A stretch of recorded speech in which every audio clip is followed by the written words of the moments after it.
I'll talk to a lot of strugglers and I'll often ask the question, right now, at this moment, can you think of in the back of your mind some kind of access point that if you were in a weak moment, you'd be able to get illicit material?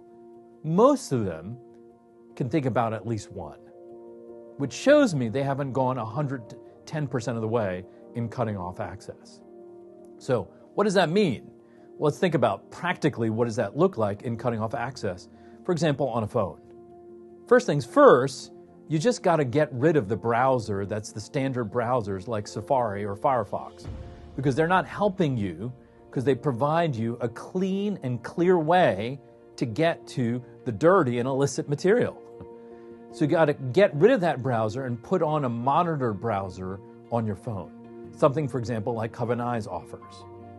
Secondly, you got to get rid of that app store, because in a weak moment, what are you going to do? Even if you clear out all the illicit material, all the illicit apps, you're going to download something that you shouldn't have on your phone, because in a weak moment, you're going to go after the illicit material. Thirdly, you cannot be the administrator on your phone. It's foolish to think that if you have the restricted passcode on your phone, that in a weak moment that you'll have the strength suddenly to resist. No, in fact, you'll plug in those numbers, you'll download something inappropriate, and you'll stumble yet again. And fourthly, you've got to figure out what apps are causing problems and get them off your phone. Now, you might think like, well, there are dozens and dozens of apps. When does this stop? Well, it stops when you actually break the problem with addiction. Until then, we're going to put up every bit of firewall and boundary that we can to stop you from acting out. And there are a lot of ways in which going through an app can be a workaround to getting to illicit material. Now, a lot of people don't know what I mean when I say workaround. An addict, when they're in a bad spot, are going to do everything they can to get access to illicit material. So they won't go through the typical route, which is like going through a browser. They'll go to their ESPN app. And when you watch an NFL replay, it's pulling up some form of a browser for you to watch the video. So you don't have to go to your Firefox or Safari browser. You can actually go through an app to a browser, which is a workaround to get to the illicit content. So what do we got to do? We got to get rid of those apps that are causing problems and get them all off of your phone. So make sure that the person who's the administrator of your phone is not you, but some friend who you can trust with the technology. Now here's a caveat. Everybody goes, well, how do I then download something for work? Because if I need something, then I'm not going to be able to get that done. So I don't want to give the passcode away to someone else. Well, here's what you do. You give it to someone who's accessible. So I've got plenty of guys in which I'm the administrator for their phone. And so therefore, when they need something for work, they will text me and say, hey, I need to get something downloaded to my phone. And they'll show up at my office at 11 o'clock, say, I will step out of my office, get their phone, put the passcode in, they download whatever they need, then I put the passcode back in, and then hand the phone right back to them.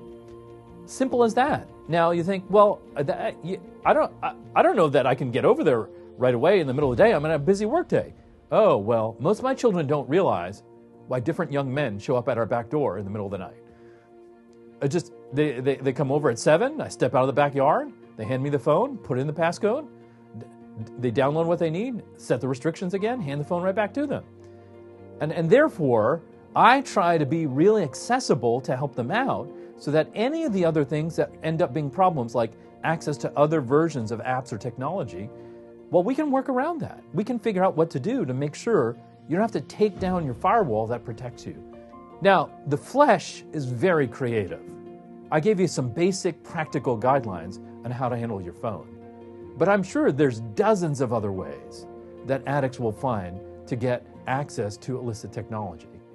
And part of the dilemma with this is what we're trying to do is figure out boundaries, firewalls, rules of thumb that help us protect someone from themselves. So just let's put it this way. If you do not have self-control, you can't handle well the freedom of unfettered access, then the rule of thumb is you have to protect yourself from yourself. You're just not at a place spiritually because of your immaturity, because of your addiction. that you can handle open freedom. And so we're going to draw the line in a way that prevents you from getting access to something that you can't handle. And so therefore, we're going to be really careful where we set up those boundaries. And I want to cut everything out, every possibility out, because it's dangerous for your soul to have that unfettered access overall.